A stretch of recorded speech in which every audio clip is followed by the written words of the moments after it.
Hi, my name is Gary Brantley. I'm the Chief Information Officer for the National Football League, and I'm here at Leaders Week talking about authentic relationships and true partnerships with CEO Rufus Hack. I am so delighted to be having this conversation with Rufus and Gary. We're going to be talking about an incredibly unique partnership between Sony and the NFL. We're going to talk about what makes the magic happen in the partnership. We're going to talk about what's happening this season and look around the corner. So let's start by laying some foundation. Gary, I'm going to turn to you first. I had the pleasure of reading an article of your biography. Came from outside of sport, varied career, some school systems time in Atlanta, Global 1000. As you became, let me think now, about 2 years ago, right, Chief Information Officer of the NFL, you introduced a lot of important workflows. Can you tell us a little bit about that journey and what that meant for the NFL's processes? Yeah, so I think my core focus was mainly just sustaining innovation for the NFL.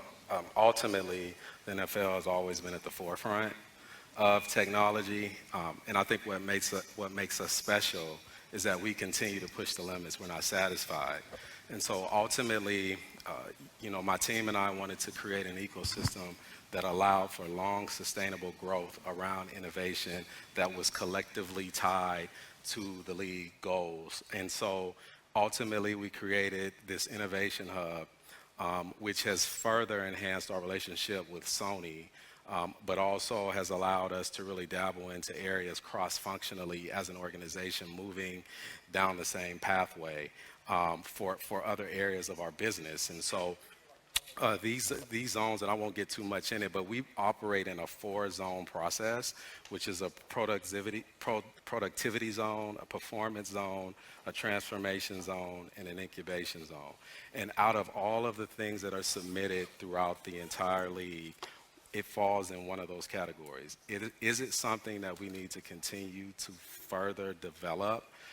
It's not the right time now. Is it something that from a productivity perspective that we can enhance how we're operating really around more efficiencies? Or is this really so transformative that it's transforming the way that we operate today?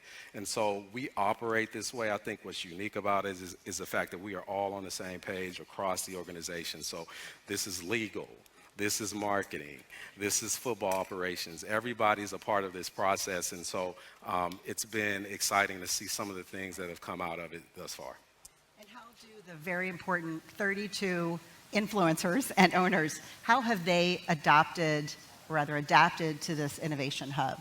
Yeah, they're a part of it. Okay. And so it's not just an NFL kind of league focus. This is really about the family of the NFL, which is also our 32 franchises. And so, this is a digital process that allows for anyone across the league to be a part of it. And it really allows us to operationalize together very quickly than to operate in silos across the league and also our 32 clubs. And Rufus, as a founding member, I believe, of the Innovation Hub, I'd be curious your perspective, but I know actually that's not where the Sony NFL partnership began. It predated the Innovation Hub, if I have my history correct. Can you give us a little window into the origin story of the partnership? Yeah, absolutely. So Sony is an entertainment powerhouse. I mean, Sony has a multi-billion-dollar business with Sony Music, Sony Pictures, Sony PlayStation within the gaming verticals. And sports, that one genre where historically Sony hasn't had this Goliath within the entertainment space. And so we've very much got a mission to partner with the world's top rights holders, and obviously with Gary and the NFL very much at the top of the tree there, to work out how we can drive new sources of value and collaborate to potentially take some of the learnings that we've learned from music, gaming, and other things into the realms of sport to help in the world's top rights holders innovate. And we've got a selection of businesses that sit within Sony Sports. We've got Hawkeye, which is a leader in data and officiating. We've got Pulse Live, a leader in digital platforms. We've got Beyond Sports, which is a leader in fan engagement. And actually, excitingly, we announced an acquisition this morning of a company in the biomechanics space called Kinetrax. But ultimately, the origin of our relationship with the NFL was a relatively discrete services initially. So we came in through Hawkeye, and we helped provide video review services. So similar to VAR, which is so loved amongst the European audience and the global soccer audience, we provide that service in the NFL. Actually, it's much better received in the NFL than it is in soccer.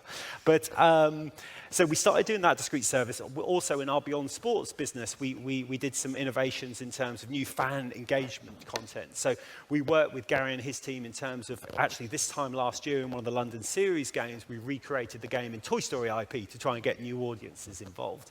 But ultimately, that for us was foundationally really important to set the opportunity for us to then do something more strategic, which we're sort of leading into now. And like across our businesses, we've got about 1,500 people who work in our operations.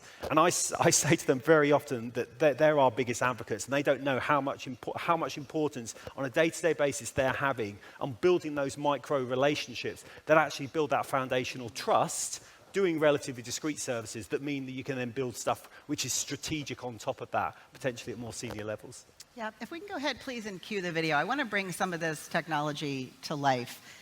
Rufus mentioned there the, I think, Emmy Award-winning Toy Story partnership. I think you mentioned that you also have some data to share. So for those of you who don't know this, you will be able to get a view in just a moment. But this collaboration was really dedicated to increasing fan engagement of that next generation, of making those super fans of Gen Z. And so, Rufus, now we're about 18 months, I think, out from the origin of that. What type of results have you seen? Yeah, so we were fortunate to be able to, and I think there may be a video that we can show around some of this. So we were fortunate to work with the NFL where we collected sub-1 second skeletal data from all the athletes in real time. And we then recreated that in real time in Toy Story IP. So effectively, I think there's some of the images coming up. We were able to effectively play the game at the same latency as the broadcast feed was going out, but it was in Toy Story IP, which obviously younger audiences can engage with. And it went out live on Disney Plus and ESPN Plus. I believe it's still the highest rated ever live broadcast that's gone out on Disney Plus. But some of the numbers that came out of it were staggering. So we had 4 million views, 1 million average views. The average age of the broadcast was actually 14 versus, I think, 52, 53 on CBS. It actually, interestingly, skewed 52% female, and then 40% of the people who were consuming the game had never watched an NFL game before, so it was genuinely additive.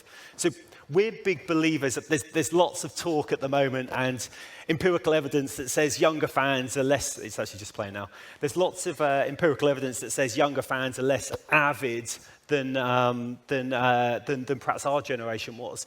I fundamentally, and I don't think we believe that is a structural thing. I think it's just a cyclical thing. Like, younger people aren't lost. They're just waiting for us as a sports industry to work them out. And kids need sport as much as sport needs kids. And I have no doubt that as we start to collaborate on some of this stuff, we'll find more participative and gamified ways for sports fans to engage with sports content. I mean, I remember watching this with my 3-year-old and my 5-year-old, and they'd struggle to watch the left-hand side of the screen. They could probably engage with the right-hand side of the screen. And so what the formula for us now is to work out how we take this away from just being something that we do every 6 months or every 12 months to making it more episodic and part of the sports viewing culture for the younger fan. And from your perspective, Gary, what was the impact of this fan engagement strategy in partnership with Sony? I mean, it hits right to the core of what we're focusing on. And that's really bringing young fans to the game. But I think more importantly, really teaching them how the game operates. And so this was a great teaching tool for those who were around that sweet spot in age that we talked about. And so what we've realized is that age group from 14 to 19, they're consuming content in different ways. They learn differently. And so this is part of our adjustment. This is part of how we're trying to innovate. This is part of how we're trying to create a new wave of fans in this next generation. And so Sony is a huge enabler and partner to allow us to do that. So let's talk about what's happening this season. I'm going to shift us a little bit to some of the next generation officiating that's happening. Gary, and I'm going to stick with you here. Obviously, there's a lot that's being tested right now. Can you give the audience just a sense of what are some of the most exciting technologies that teams are testing right now? Yeah, I think most importantly, and what you'll see in the 2025 season is our optical tracking solution. And that's what we're working with on Sony. We're going into every single stadium right now, building that foundational infrastructure to allow this to operate effectively. And the key is more accuracy. We want more accuracy. We want data on how to improve player performance. Ultimately, we want data on how we're going to improve player health and safety. And so we have 3 phases around this, and I'm sure Rufus will talk a little bit about it as well, which is line to gain, which we did this past preseason, trying to work out some of the kinks. And so next will be our boundary line cameras that we're adding, and also skeletal tracking is the third wave. So I think over the next year and a half, you're going to see a lot of technology that's going to provide a lot more accuracy for our officiating, and also for our fans who are emotionally passionate about every single call.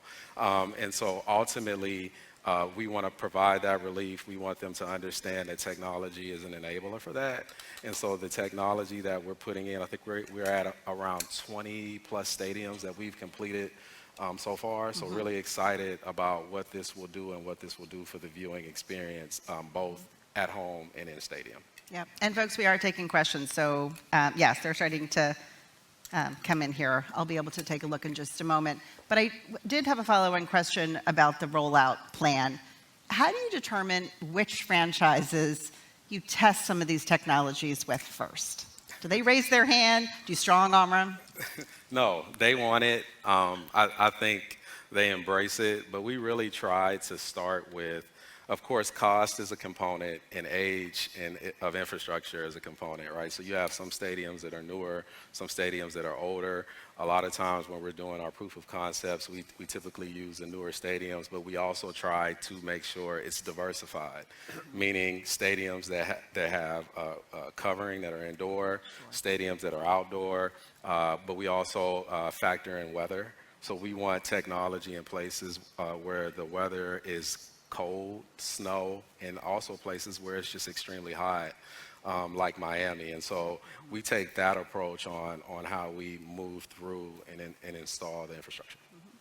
To that point, there's a great question just came in from the audience. Rufus, I'm going to turn over to you. So it's very clear what you're trying to accomplish, but how do you work with the broadcast rights holders to deliver some of these technologies effectively? Yeah, it's a great question.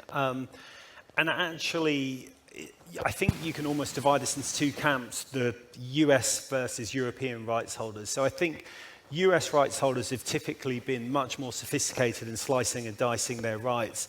So actually, when you have potentially new asset classes that exist here, like virtual recreations or more gamified content, you typically find that the leagues, the NFL, the NBA, the MLB, etc., have the ability to actually syndicate a lot of this content either on their owned and operated platforms or on third-party platforms. You typically find in Europe that's not the case. And in fact, the broadcasters have the gatekeeper model, and they typically own a wider bundle of rights. And so it's trickier to do. So we found much more opportunity to experiment with this stuff, working with the NFL and some of the other big US leagues. I think the other thing that we tend to do as well is we work in partnership with the rights holder when we're doing some of this more creative content. I mean, obviously working with Gary's team, working with the commercial team, working with the media team. The ESPNs of this world, the Disneys, have actually been huge partners and are really promoting this. And we actually hosted a forum a few weeks ago in New York with some of our global partners, and we had some of the broadcasters there. And they're almost the ones, as much as anyone, who are pushing this content, because they've made huge 10-year deals into most of the US properties. And so they need to be driving the top of the funnel as well as driving consumption amongst the demographics who already watch it. So actually, I think you're talking the language they want to hear. I think you're helping them to sort of unlock that next generation of engagement. Yeah, and then a follow-on question from the audience around connectivity, Gary. You mentioned that you test a lot of these technologies. That's me. That's it. Can everyone hear me? You mentioned obviously that the newer facilities are testing a lot of this. How important is connectivity in the venue? Yeah, connectivity is at the core of it all. I think ultimately, and I know we haven't touched much on this, but to bring games into certain areas where the connectivity isn't necessarily what I would say at the forefront, and especially in certain countries, can be extremely challenging. And that's why it's important to have a really strong partner ecosystem. And so what ends up happening, I know many of you all have seen or understand that there's been games here in London this week and in the past week, and also coming up on Sunday.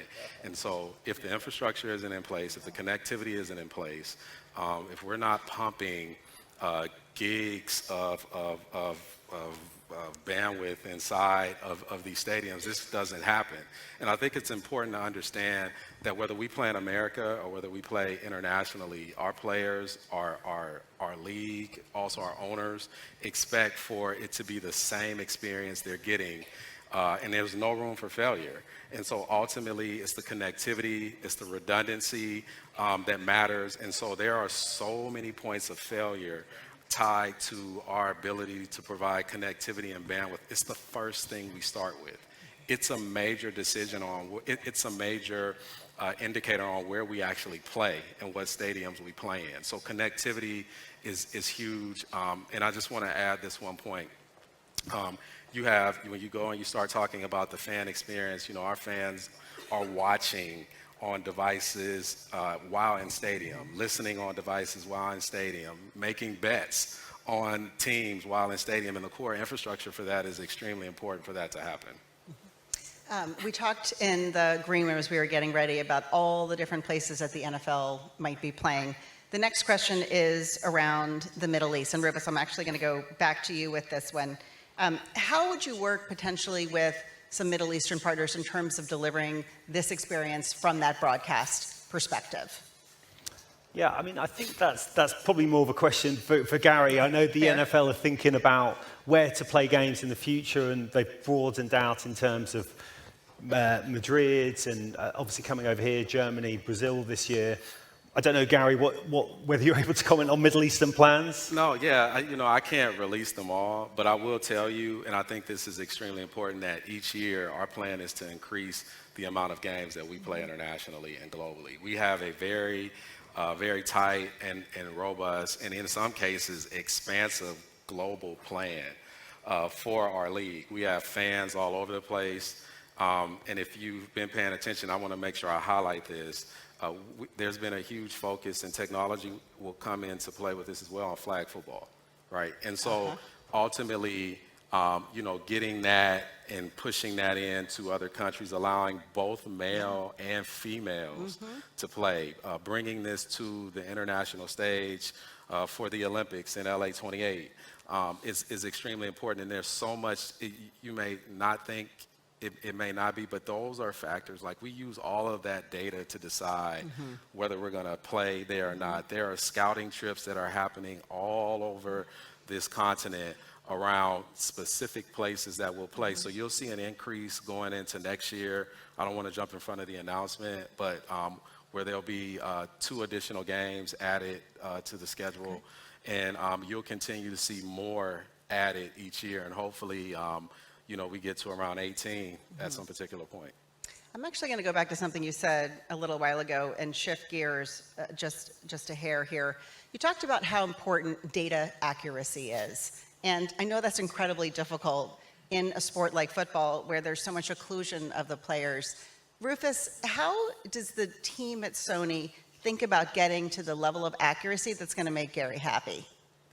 Yeah, it's a great question. And obviously, our Hawkeye business has grown up through tracking. We've always been an AI business since we introduced tennis line calling in 2003. We've gone into cricket. We've done a lot in soccer. Now we're doing a lot with all of the American sports. And so ultimately, the way that we do all of our tracking is through optical tracking, having cameras around the stadium. We always build in a level of redundancy. So effectively, we typically would put up somewhere between 12 and 20 cameras. You would only actually need 50% of those to be operating at any one time in order to get the level of accuracy that you need. But it is incredible, and when I came into this job, I was outstanded by this.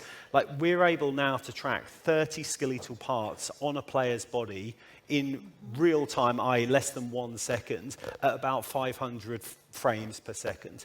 So the level of granularity and detail that you can get from that is incredibly powerful. And I think one of the reasons why we really enjoy our partnership with the NFL and other big leagues is we can then take this data and use it really strategically for a load of different use cases. So we can use it, as we've talked about, to help drive the officiating agenda, and we can maybe talk about some of the things we're planning there. We can talk about using it for fan engagement with the Beyond Sports stuff that we saw. We can talk about using it for medical and biomechanical purposes to try and keep the players on the pitch for longer. We can use the rest of our Sony network to try and, as was shown on the intro video, introducing new coaches' headsets, which was a Roger Goodell level problem that they had 12 months ago or so.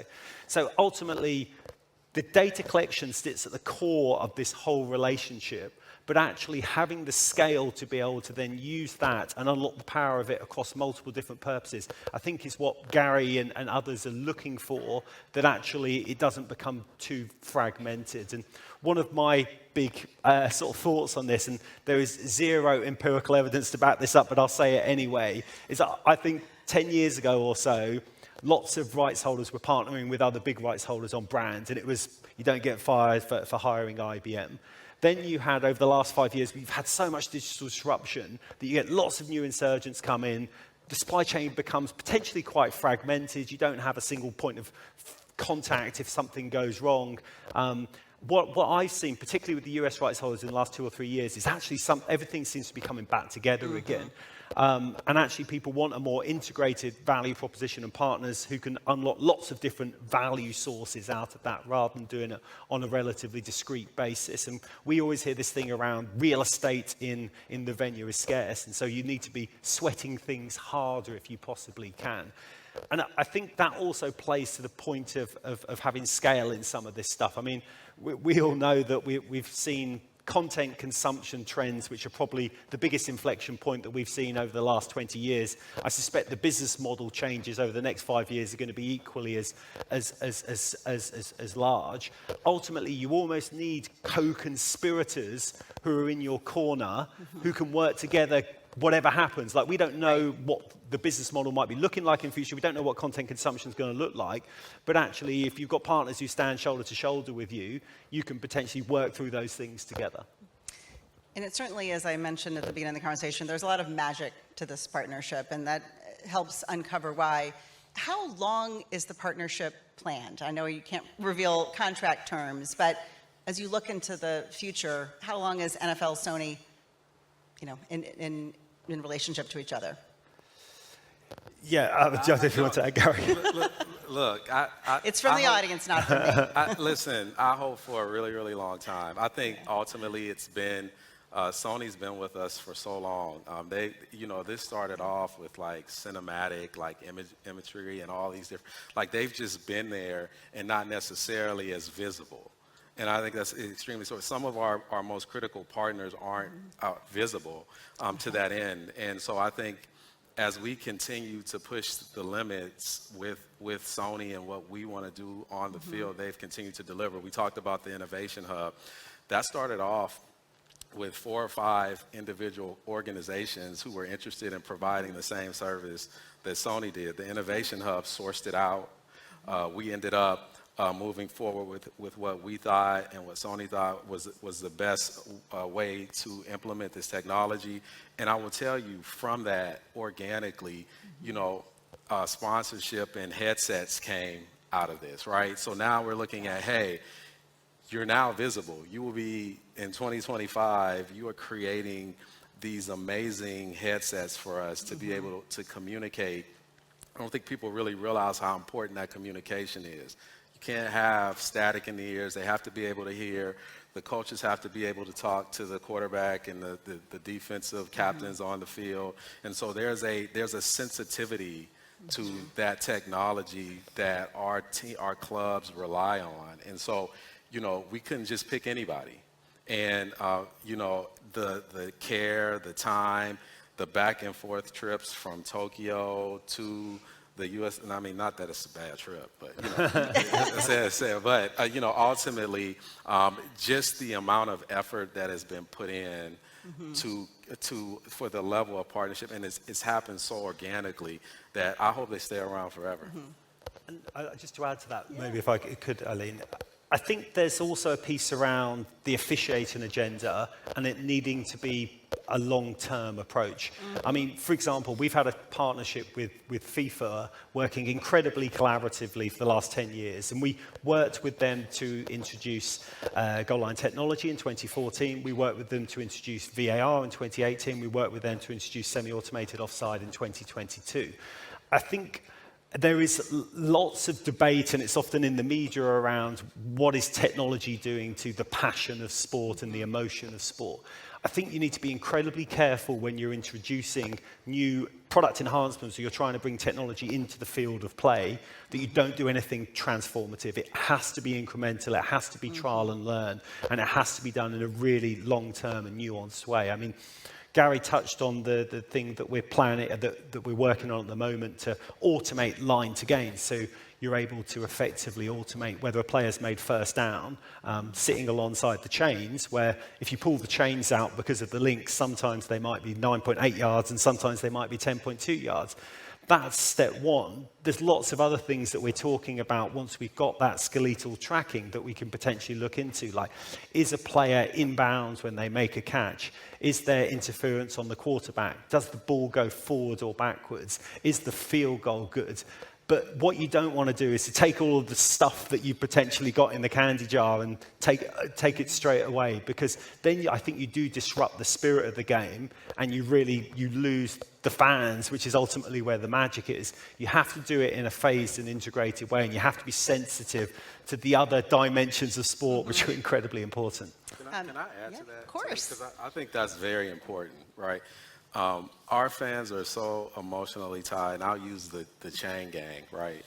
I mean, ultimately, to take that visual away, a lot of people are emotionally tied to whether the technology exists or not. I think Rufus made a very valid point. You have to surgically introduce this type of technology, and it's just not about the technology working. It's about not taking away that emotion that was tied to a particular operation of how we worked for years. And so you have these conversations, and some people say, why would you take that away? It's like somebody's childhood. Right. Yeah. And then you have the other side that's saying, hey, it would be better if we just use technology to do it. So you have to have that balance and understand when to implement and how to implement in the proper way. Yep. And of course, now there's the impact on the wagering markets, which can't be understated. There's another question that just came in from the audience that I find very interesting. As part of the Innovation Hub, what have y'all talked about doing to improve inclusivity and accessibility of fans all around the globe? Yeah, so we're looking at a potential AI solution around our marketing platforms that we feel will increase inclusivity, but also allow us to branch out to other markets in a way that's automated that we haven't really been able to do today. And so, a lot of the things that are sitting in there are really transformative types of efforts and technology. But I will tell you that you have tons of product, including AR, VR types of solutions that we are looking at that brings the game it brings the fans closer to the game. And I think that's really important. We want to bring them closer to the game. We want to educate them. And a lot of the technologies that we are looking at are being sourced out and developed inside of that hub. And it all follows that focus. Is it part of our international strategy and our global expansion? If it's not, you can't be in the technology can't come to the hub. How is it going to help transform and better create more accuracy around our officiating? If that's not going to happen, then you don't come in. So we have these lines that we draw, but we also are using it, and I talked about this earlier, it has to be tied to the league goals and missions. And of inclusivity is something that we talk about every day, that we are monitored and measured on, and I can tell you it's every day. So right? ultimately, it's at the forefront of our strategy. That's great. So let's start looking forward a little bit. So obviously there's so much things tested this season, the run up to the Super Bowl in New Orleans. What do we have to look forward to from a technology perspective in the next 2 to 3 years? And Gary, I'll turn to you first. Yeah, I would say pay close attention to AI, automation, the ability for fans to become a lot more intimate with their teams, with their players. We're looking at an increased model. I think Rufus talked a little bit about it, but coming this year, I believe the Cincinnati and Dallas game will be doing the same type of experience like Toy Story, but it'll be The Simpsons. And so it'll be interesting to see how we continue to push that limit, especially with the age kind of transformational gap that we're in, is really trying to get fans, because I think if you're not watching football, you're not watching the sport or learning by the age of like 18 or 19, you pretty much won't watch it. And so I also think you'll see continued integration with our collegiate partners in sports. And so you'll see that. But I think most importantly, I think we're at a place right now where we have a good set of strong partnerships that will allow us to continue to stay at the forefront of technology with the game. So, like I said before, I would pay close attention to things around generative AI, because there's a huge focus on that right now within the league. Rufus, what do you see around the corner? Yeah, I mean, there's two things. Firstly, around, I think there is a huge opportunity within the biomechanics space. Now we're collecting such deep data and skeletal data. I talked about this, a new business that we've acquired yesterday called Kinetrax. But ultimately, we saw a real revolution in terms of how people thought about players after Moneyball and gathering much more statistical data around the players. I think you're now moving into a world where you can collect huge levels of biomechanical data around the player. And I think that will drive the next generation of how do we think about player scouting, about talent ID, about injury prevention, about optimizing team performance. So the business Kinetrax, they work with 22 of the MLB teams. They're looking to start doing stuff with the NFL, the NBA teams, etc. But the stats around this are incredible. So now the MLB teams will be getting in-game biomechanical data from all of their players, and they'll start to look actually if their pitcher is starting to rotate their rotator cuff, and they might pull them off after the 4th innings rather than the 5th innings. We're starting to trial it in soccer, so you can look at stride length, and you can see actually is a player's stride length going down versus their baseline, which might mean that they're getting tired. And like you think about the wage bills that exist within these teams. I think the average NFL wage bill is $200 million-ish a year, and typically 30 to 40% of that is sat on the injury bench. If you can make small gains around that, that's pretty important stuff. And I think, Gary, correct me if I'm wrong here, I think about, is it only 20% of first-round quarterback picks in draft actually make it in the NFL. I think it's 5% in any round. So if you can start to use that data to inform your scouting strategy, your drafting strategy, etc., that can be really powerful. So that's one area that I think we're really interested in exploring. I think the second area is something that Gary touched on in terms of generative AI. So we've actually spent 2.5 years now collaborating with Cambridge University around building a simulation engine that effectively allows us to simulate how games will play out. And so we've now done this for tennis, we've done it for soccer, and we're looking at doing it for the American football at the moment. But what this enables you to do is to effectively simulate how games would play out under different scenarios. So there's obviously a scouting application or a player application of this. Of if Man City were to sell Kevin De Bruyne, they would get 4.8 points less next season. So does that mean you're prepared to pay him 450 grand a week versus 350 grand a week?